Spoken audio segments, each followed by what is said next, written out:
Alright, hello guys and welcome to my video. In this video, I'm going to talk about why order blocks are better than fair value gaps. So let's get started. First things first, order blocks can mean two different things in price action.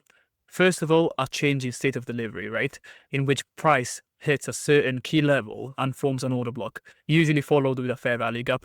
These CISDs are very important to gauge price action and potentially find an entry for a low risk type of entry. So it is also part of an MMXM, so it's really something that you guys need to look into first things first. Second thing, continuation of order blocks. Within an MMXM, we already talked about how a break and an order block swing work for our low risk buy. The same concept can be applied to the first stage, second stage, and third stage. If the MMXM original consolidation is turned into a breaker block to continue higher or lower in some cases, of course. And let's talk about why order blocks are better than FVGs. So first things first, an invalidation of an order block can be classed as an invalidation of your specific trade setup. Let me explain, right? Let's say you have a short position, in this case right here, and you want to go short just around about here. You would know when your order block gets invalidated by just gauging if price goes past the 0.79 level. So within here, it is tapping it and it's rejecting it nicely, right? But then it goes back again, and then it just goes back again, and it goes to the 0.79 level again, and it sweeps the top of the order block. That right here is a point of invalidation. And you can see right here that price made an order block again, and then it moved down, and then just kept getting rejected, and then we just shot up. So it is a very good key pointer to see whether or not your trade idea or trade itself can get invalidated. So make sure to use them just to know that you're not offside. So let's talk about the valid order blocks. As shown in this example, a valid order block gets stopped and gets rejected instantly, thus forming a high resistance liquidity for a swift move to the opposite side.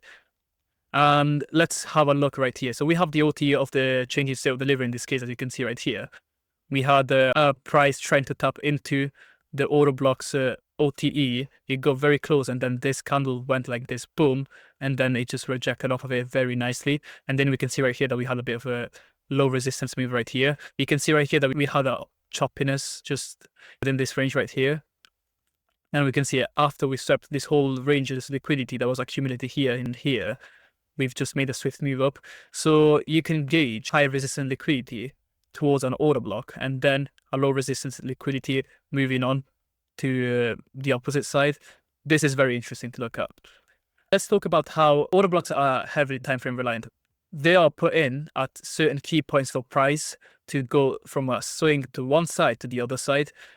And it's a very important key PD array as well to see where price bounces at what specific level. Also, the order block can work for the market engine. As an example, if we have a bullish move and it suddenly gets hit by an order block, it will go into retracement into a newly formed order block, an FVG, before inverting it. And in that specific order block turns into a breaker block.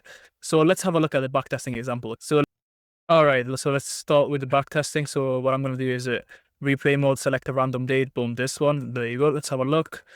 And yeah, okay, so we have the midnight open. Yep, that's the midnight open. So boom, midnight open started. We had a pretty nice move down as well. And let's have a look. So we swept the Asia highs, first things first, okay? That is not within the silver bullet time. So I'm not looking at anything at the moment. So I want to wait for the silver bullet time. The silver bullet time is at 2 a.m. London, okay? So we'll have a look at that one. 142, boom, 2 o'clock, okay? So 2 o'clock. I want to find an entry within this macro just to see where I can go for. So I really would like to enter off of this order block right here. So I'm going to put my limit right here. We also have a couple of volume balances, so we could make it work. So I want to target possibly this sell side liquidity right here for a 5 to 53 risk to reward ratio. So let's have a look. We tap into it. Boom, I got tapped into it right here, as you guys can see. And let's have a look. So we tapped into the previous equilibrium as well, so that looks quite valid. So let's see. Okay, we've double swept it, so I really have to gauge this and be careful. But we had a really nice close in this order block, forming another order block as well, paired up with it. So yeah, let's have a look. Nice deep, nice dip. and price returns up. So yeah, this is a bit of a choppy one still, but I really am confident that we're going to target this sell-side liquidity. So let's have a look. Yep, tapped again this order block and boom, TP hit. So that's basically one example of the many that I can show you guys. So yeah, I hope you guys liked the video. Please make sure to like, subscribe, and comment as well. I'll see you guys in the next video. Bye bye.